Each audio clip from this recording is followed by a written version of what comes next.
नमस्कार, capital TV देख रहे हैं आप। मैं हूं आपके साथ पूजा। गुजरात और हिमाचल प्रदेश में आज क्या होगा, सभी की निगाहें टिकी हुई है। पर बड़ी खबर आपको बता दें, गुजरात में बीजेपी बड़ी जीत के साथ आगे बढ़ रही है, तो वहीं हिमाचल प्रदेश में बीजेपी और कांग्रेस के बीच में कड़ी टक्कर देखी जा रही है। सबसे पहले आपको आंकड़े बता देते हैं गुजरात की, जहां बीजेपी 150 से ज्यादा सीटें लाती हुई नजर आ रही है, वहीं कांग्रेस 20 का भी आंकड़ा पार करती हुई नजर नहीं आ रही है। वहीं आम आदमी पार्टी 8 सीटों के आसपास सिमटती हुई नजर आ रही है। बात हिमाचल प्रदेश की करें तो हिमाचल प्रदेश में कड़ी टक्कर कांग्रेस और बीजेपी में देखी जा रही है। हिमाचल में 68 सीटें हैं, जिसमें बीजेपी को 31 सीटें, कांग्रेस को 34 सीटें और आम आदमी पार्टी का सुपड़ा साफ होता हुआ नजर आ रहा है। नतीजों पर ज्यादा जानकारी के साथ चर्चा के लिए मेरे साथ जुड़ेंगे कैपिटल टीवी के एडिटर इन चीफ और कैपिटल टीवी के एग्जीक्यूटिव एडिटर राजीव जी। पर सबसे पहले एक छोटा सा रिएक्शन मनीष जी से लेना चाहेंगे। कड़ी टक्कर तो हिमाचल में है, लेकिन गुजरात में तो बीजेपी की बिग विक्ट्री नजर आ रही है। देखिए, गुजरात में जो रिजल्ट आ रहा है, कैपिटल टीवी पिछले 2 महीने से इस बात को कह रहा था कि 150 के ऊपर सीटें आएंगी और अब जब ये रिजल्ट आ रहे हैं, काउंटिंग शुरू हो गई है और जो वोट परसेंटेज मिल रहा है, इस रिजल्ट ने तो हमें भी गलत साबित कर दिया, क्योंकि अभी ये 152 दिखा रहा है, लेकिन जो वोट परसेंटेज मिल रहा है वो 53% के आसपास भारतीय जनता पार्टी अकेले वोट उठा रही है। तो ऐसा ना हो कि यहाँ सब ये जो अभी कांग्रेस 18 पे नजर आ रही है, ये 8 पे चली जाए शाम तक और ये आम आदमी पार्टी 2 या 3 के ऊपर लटकती रह जाए और इधर 160 170 के बीच सीटें आ जाए तो इसमें कोई आश्चर्य की बात नहीं होगी, क्योंकि ये जो वोट परसेंटेज जो है वो 52% के आसपास, 53% के आसपास इतिहास रच दिया गया है। पिछली बार जब हमने एग्जिट पोल पे चर्चा की थी तो 46-48 वोट परसेंटेज पे हमने चर्चा की थी, पर ये तो 53% वोट परसेंटेज इसको आ रहा है। अब हिमाचल की अगर बात करें, हिमाचल में टच एंड गो का मसला है जी। ये 33 के आसपास हम लोगों ने जो आंकड़े बताए थे एग्जिट पोल के बाद, जो कैपिटल टीवी का अपना हम लोगों ने अनुमान लगाया था कि 33 के आसपास होगा, लेकिन सरकार भारतीय जनता पार्टी की बनेगी। तो अभी जो अलग अलग चैनलों पे जब हम जाएंगे तो आप देखेंगे कि 33, 31, 34 के आसपास है।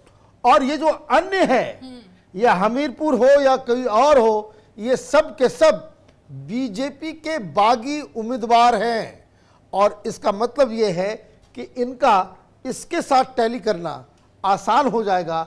इसलिए जो मसला जो फंस रहा है बहुत ही टच एंड गो का है। क्या ये जो आपने चर्चा की है, ये बहुत बड़ा फैक्टर इस बार हिमाचल प्रदेश में देखने को मिल रहा है? ये शुरुआत से मैं कह रहा हूं कि ये जो भारतीय जनता पार्टी ने कमाल कर दिया, ये जो एक रिवायत और बगावत के बीच में फंसी हुई बीजेपी, उनके सामने टोटल 21 बगावती उम्मीदवार खड़े थे जो भारतीय जनता पार्टी के थे और उन्होंने चुनाव लड़ लिया।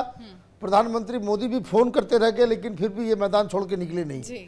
अब देखिए, अभी बात करते करते ये 32-33 पे हो गया। अब वहां हुआ ये है कि वैसे तो भारतीय जनता पार्टी की सरकार नहीं बननी थी, जो वहां का ट्रेडिशन है, यहां पे ये 45 के आसपास नजर आना चाहिए था, लेकिन गांधी परिवार या फिर जो वहां पे तैयारी की गई उसका वो जो मुद्दे असर नहीं दिखने को मिला और भारतीय जनता पार्टी अपने संगठन, अपने कार्यक्रम और प्रधानमंत्री मोदी की अपील की वजह से यहां पे टफ कंपटीशन नजर आ रही है।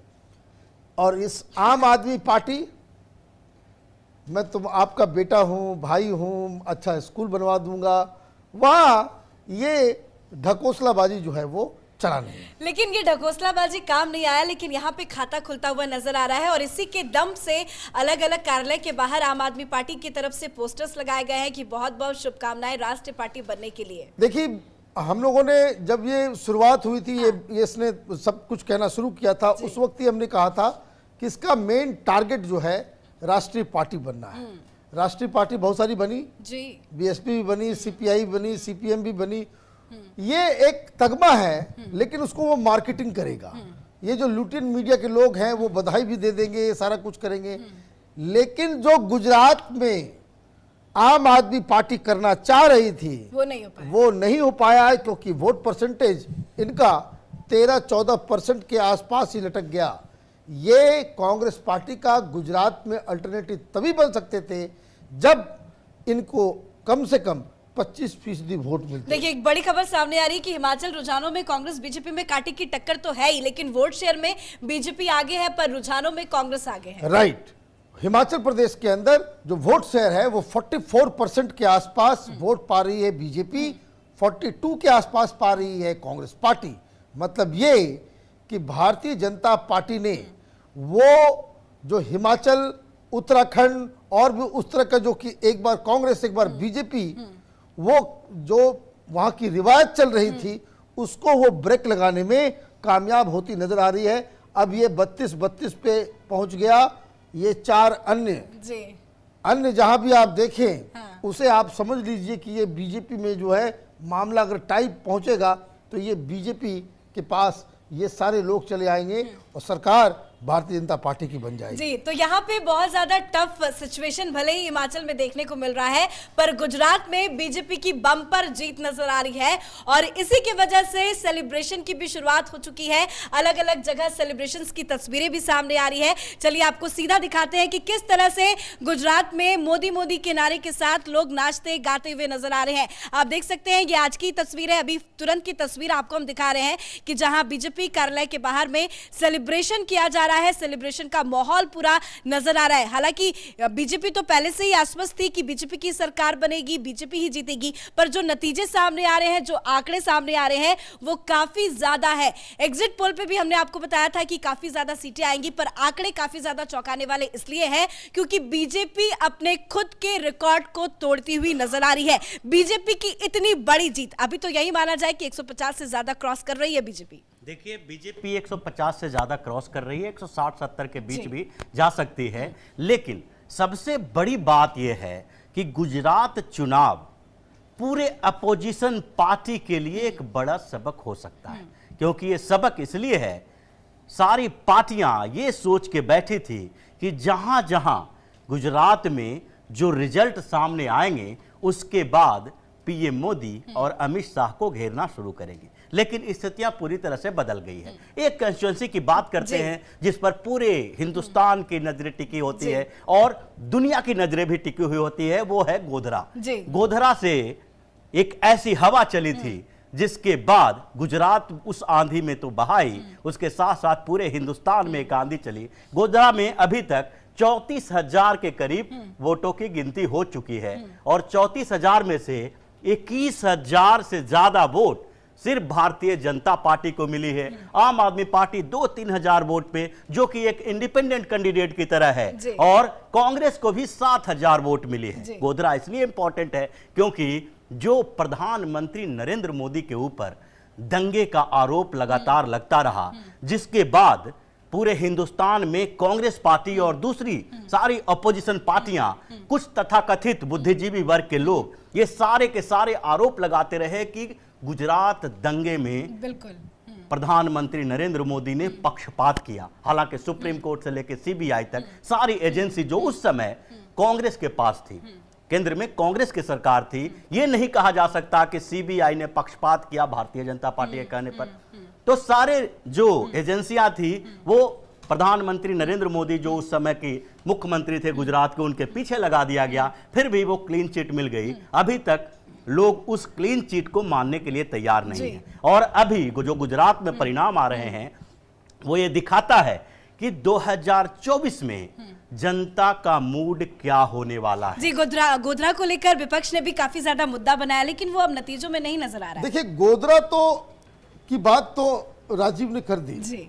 एक और कंस्टिट्यूएंसी है जी, जिसको लेकर के ये तमाम ये दलाल पत्रकार और पूरी मीडिया जो लुटियन कांग्रेस सिस्टम का इकोसिस्टम जो है वो छाती पीट रहा था कि भाई देखिए कितना बड़ा गुनाह हो गया मोरबी, जहां वो हैंगिंग ब्रिज जो है का हादसा हुआ, वेरी अनफॉर्चुनेट इंसिडेंट।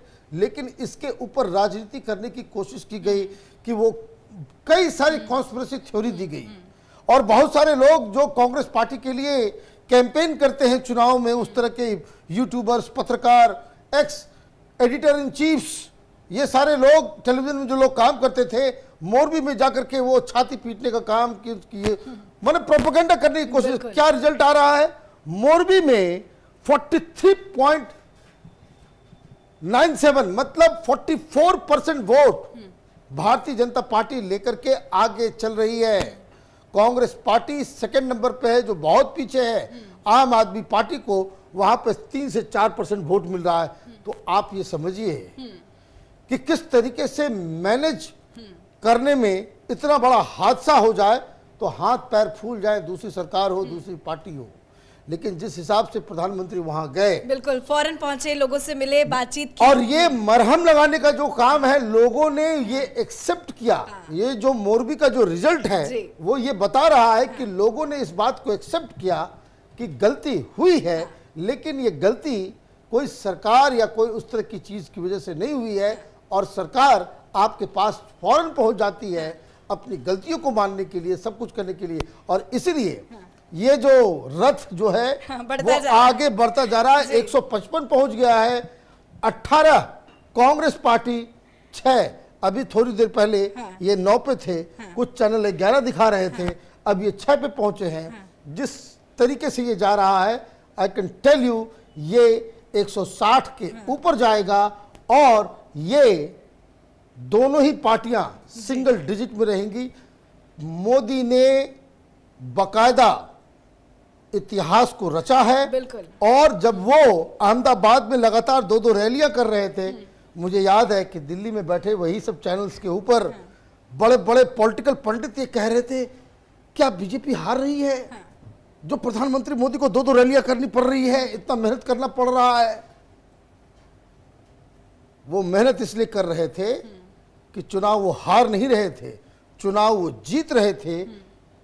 अपोजिशन को वो गुजरात के अंदर दफना देना चाहते थे, क्योंकि वो जानते हैं कि इस चुनाव के बाद से ही 2024 के लोकसभा के चुनाव की तैयारी शुरू हो जाएगी। तो ये सारा चीज है। तो वो जो मेहनत है उसका रंग नजर आ रहा है, क्योंकि सेलिब्रेशन भी चल रहा है। पर अभी तो फाइनल आंकड़े आने बाकी है, लेकिन अलग अलग पार्टियों की तरफ से बयान भी आ रहे हैं। मनीष सिसोदिया का भी, जिसपे हम चर्चा कर रहे थे, एक बड़ा बयान सामने आया कि आज आम आदमी पार्टी राष्ट्रीय पार्टी बन जाएगी। देखिए, Manish Sisodia, Kejriwal, these are all pathological liars. ये बताए मनीष सिसोदिया कि भाई शराब घोटाले में क्या किया तुमने। ये बताए मनीष सिसोदिया, ये ज्ञान देना जो है आम आदमी पार्टी वो बंद करे। और मीडिया वालों को भी, जो पार्टी की सारी जमानत जब्त हो रही है हिमाचल के अंदर में, आप 1% वोट नहीं पा रहे हो। आप वहां सरकार बनाने चल रहे थे, हिमाचल प्रदेश, गुजरात के अंदर में आप बाकायदा सरकार बनाने जा रहे का दावा कर रहे थे। तो ये बेकार की बातें। नेशनल पार्टी बनने से कोई बहुत बड़ा कोई एक्स्ट्रा आपको सुरखाब के पर नहीं लग जाते हैं। बीएसपी भी नेशनल पार्टी रही है, सीपीआई भी नेशनल पार्टी रही है, सीपीएम भी नेशनल पार्टी रही है। आप तो ये छोड़ दीजिए शरद पवार की पार्टी, ये जो राष्ट्रवादी एनसीपी, ये भी नेशनल पार्टी रही है। जब इनका जो है नॉर्थ ईस्ट में एक जगह होता था, बिहार में, महाराष्ट्र के अंदर में, गोवा के अंदर। तो ये बेकार की बातें हैं चीजों को डाइवर्ट करने के लिए कि अभी थू होगी हर जगह। तो कम से कम मीडिया में जो पैसे दे रखे हैं आपने, तो ये जो एडिटर और एंकर्स बैठे हुए हैं वो इस बात की चर्चा करें कि देखिए हार तो गई लेकिन नेशनल पार्टी आज बन गई। लेकिन वो उस पे नहीं जवाब देंगे जो लिख के कह रहे थे कि लिख के ले लो जी, गुजरात में वो कहाँ है वो सारे एंकर्स? उनको भाई उनके ही चैनल को लिख करके दिया ना, अब उसको वो पोस्टर बना करके दिखाना चाहिए कि भाई केजरीवाल जी आपने लिख के दिए थे कि भाई गुजरात में आम आदमी पार्टी की सरकार बनेगी, कहाँ है? तो ये सारी चीजें देखिए, ये मीडिया भी कभी कभी कुछ ऐसा काम कर देती है। तो कभी ये देखिए, वो देखिए तस्वीर, ये जो लिख करके दे रहे हैं। हाँ, यही वो तस्वीर है जब दिल्ली के सीएम केजरीवाल साहब लिख के दे रहे थे कि भाई कागज में लिख के ले लो जी, देख लो जी भाई, गुजरात में आम आदमी पार्टी जीत रही है। लेकिन अब आम आदमी पार्टी की हवा जो है वो निकलती नजर आ रही है। पर अलग अलग चैनलों पे क्या कुछ आंकड़े नजर आ रहे हैं वो आपको एक एक कर पहले बता देते हैं। आप उस पर जाइएगा, लेकिन ये लिखने वाली बात मैं आपको बता दूं, अभी भी मैंने इस पे देखा, इनका अध्यक्ष गोपाल इटालिया वो पीछे चल रहा है, इनका मुख्यमंत्री का जो चेहरा यशुदान वो भी पीछे चल रहा है। तो ये और इसी पे उन्होंने लिख के कहा था कि यशुदान गढ़वी हो या फिर उनके जितने भी बड़े बड़े लीडर्स खड़े हुए थे वो सभी जीतेंगे। सब जीत गए, केजरीवाल भी जीत गया, केजरीवाल बन गया गुजरात का मुख्यमंत्री, नेशनल पार्टी बन गया, देश का राष्ट्रपति। ये पागल लोग हैं, ये मीडिया को पैसे दे देते हैं, मीडिया वाले इनके पीछे ढोल बजाते हैं और जितनी भी अनर्गल बातें होती हैं वो सारी बातें कहते हैं। हम लोग इलेक्शंस को लेकर के जितने भी हम लोगों ने प्रेडिक्शंस किए, चाहे वो एमसीडी का हो, चाहे वो गुजरात का हो, चाहे वो हिमाचल का हो, we are to the point. हम लोग जमीन में उतर करके बातचीत करते हैं, लोगों से जानकारी इकट्ठा करते हैं, एनालिटिकल माइंड लगाते हैं और उसके बाद किसी कंक्लूजन पे पहुंचते हैं। हम लोग शुरुआती दौर में ये कह रहे थे 150 160 सीटें आएंगी, वो परिलक्षित हो रहा है। बिल्कुल ऐसा नहीं कि हम लोग ऐसे ही किसी के लिए डफली बजा रहे थे, वो परिलक्षित इसलिए हो रहा था क्योंकि हमें मालूम था कि ये जो आम आदमी पार्टी मीडिया पे बवाल करेगी, मीडिया को पैसे देगी और कांग्रेस पार्टी का वोट काट के कुछ 10-15%, ये शुरुआत से जितने भी वीडियोस गुजरात की गद्दी की है आप देखें तो वो आपको मालूम चलेगा कि हम लोग शुरुआत से कर दी ये वोट कटुआ पार्टी कांग्रेस पार्टी की पॉकेटमारी करेगी वोट की, कांग्रेस भी डूबेगी, ये भी डूबेगी। लेकिन ये तो खुद डूबते हुए नजर आ रहे हैं। क्या वो 2-3 मुद्दे अहम थे? क्योंकि बिल्किस बानो में आम आदमी पार्टी की तरफ से कोई बयान सामने नहीं आया और जहां उन्होंने वो नोटों पे लक्ष्मी और गणेश जी की बात कर दी तो मुस्लिम्स का वोट कट गया। मैं बताऊं, इतना वैल्यू देने का काम ही नहीं है लोगों को, इतना वैल्यू देने का काम नहीं है। म्युनिसिपैलिटी चलाए दिल्ली की ये बड़े बड़े मुद्दों के ऊपर केजरीवाल कौन होता है भाई? ये मीडिया वाले पैसे खा करके, मैं आपको बता दूं एक कहानी मैं बताता हूं, इलेक्शन का तो काउंटिंग चलता रहेगा। ये आमिर खान, शाहरुख खान, ये जो मीडिया पे आते हैं किसी किसी सोशल इश्यूज के ऊपर, पॉलिटिकल इश्यूज के ऊपर बयान देने के लिए, आपको मालूम है कि उसकी पीआर एजेंसी पैसे देकर के टेलीविजन चैनल पे ये सब लिखवाती है, कहलवाती है। मतलब दे पे मनी कि मेरा एक ये कंट्रोवर्शियल स्टेटमेंट जो है आप चला दो। क्यों? क्योंकि लोग हमें याद करते रहे। ऐसा नहीं बहुत दिन से शाहरुख खान का नाम नहीं सुना है लोगों ने, बहुत दिनों से आमिर खान की फिल्म भी पिट गई थी, तो आमिर खान के इमेज को फिर से रीएम्फसाइज करना है तो टेलीविजन चैनल वाले पैसे खा लेते हैं और कंट्रोवर्शियल स्टेटमेंट दिलवा देते हैं। ये केजरीवाल यही धंधा करता है, इसको सीरियसली मत लीजिए। धंधा तो हिमाचल में मंदा हो ही गया है, जीरो दिख रहा है। हर जगह जीरो है, ये भी जीरो जाएगा। अभी ये 6 नजर आ रहा है, आप देखते जाइए धीरे धीरे अभी क्या होगा। ये मुंह दिखाने लायक नहीं बचेगा। कहां ये सरकार बना रहा था, दिक्कत क्या है कि इन लोगों के मीडिया वाले पहुंच जाते हैं भाई बिल्किस बानो है। भाई बिल्किस बानो कौन? जो आदमी अपने बच्चों की कसम खा करके ये कहे कि मैं कांग्रेस से समर्थन नहीं लूंगा, वो ले लेता है, उससे गिरा हुआ व्यक्ति कोई हो सकता है? उसकी बातों पे कोई भरोसा किया जा सकता है? ये आदमी बाटला हाउस में खड़ा करके मुस्लिम लड़कों को बहुत गलत तरीके से मार दिया, ये सरासर जो है वो गलत है। आम आदमी पार्टी केजरीवाल जो है इन मुस्लिम बच्चों का जो है इंसाफ करवाएगी। किसने मारा? कौन मारा? वहां पे मुकेश चंद शर्मा जी का डेथ हो गया, वहां पे शहीद हो गए, इन आतंकवादियों ने मारा। तो इन आतंकवादियों को मुस्लिम बस्ती में कहेगा कि बड़े इनोसेंट थे। 25 किलोमीटर दूर वो जाएगा उधर नजफगढ़, मुकेश चंद शर्मा के घर पे, वो कहेगा आपके पति को टेररिस्टों ने मार दिया। तो इस तरह के फ्रॉड लोग हैं, उसको सीरियसली नहीं, ये मीडिया वाले पैसे लेते हैं, इसका गुणगान करते हैं, लेकिन हम लोगों को बिल्कुल सही तरीके से अपनी बातों को रखने की आवश्यकता है। बिल्कुल, हमारे तमाम सहयोगी अलग अलग चैनल्स पे नजर बनाए हुए हैं, उनके पास क्या कुछ ताजा अपडेट है, क्या कुछ इनपुट्स है, उस पर भी चर्चा कर लेते हैं। अभिषेक, रिपब्लिक भारत से क्या कुछ जानकारी निकल कर आ रही है? कौन आगे कौन पीछे? रिपब्लिक भारत से अगर हिमाचल की बात करें तो बीजेपी 31, कांग्रेस 33 और अदर के पास 4। ये जो निर्दलीय 4 विधायक आगे चल रहे हैं फिलहाल, इनमें से 3 बीजेपी के बागी हैं और इनसे जो है शिमला में बैठक चल रही है, हाईकमान की इनसे भी बातचीत का दौर जारी है। अगर बात करें गुजरात की तो रिपब्लिक के हिसाब से 144 सीटें बीजेपी और चलिए, तो मतलब कुल मिला के देखा जाए तो गुजरात में तो बीजेपी जीत ही रही है, पर एबीपी के हिसाब से क्या कुछ आंकड़े नजर आ रहे हैं शबनम? जैसे कि पूजा आप देख सकती है कि एबीपी ने बीजेपी को 150 सीटें दी है, कांग्रेस को 19, आपको 7 और अदर को 4 सीटें मिल रही है। वहीं इस बीच कांग्रेस की शर्मनाक हार हो रही है, जहां पिछली बार कांग्रेस 77 सीटों पर आगे थी, वहीं अब 19 सीटों पर सिमट कर रह गई है। इसी बीच कांग्रेस में कांग्रेस के अध्यक्ष हैं जगदीश ठाकुर, उनका मानना है कि रुझान हमारे खिलाफ है, रिजल्ट हमारे खिलाफ आया है, जनता का फैसला स्वीकार किया, लेकिन उन्होंने चुनाव आयोग पर आरोप लगा दिए, लेकिन चुनाव आयोग पर ठीकरा फोड़ना, ईवीएम पर ठीकरा फोड़ना शुरू कर दिया है। अब चलिए, इसी बीच राजनाथ सिंह का भी बड़ा बयान आ गया है सामने। जीत को लेकर बहुत ज्यादा खुश हैं, कह रहे हैं कि भाई हमें विश्वास था हम जीतेंगे। पर बाकी चैनलों पे भी एक एक करके नजर डाल लेते हैं। TV9 पे नजर बनाई हुई है काची, आपके पास क्या कुछ अपडेट?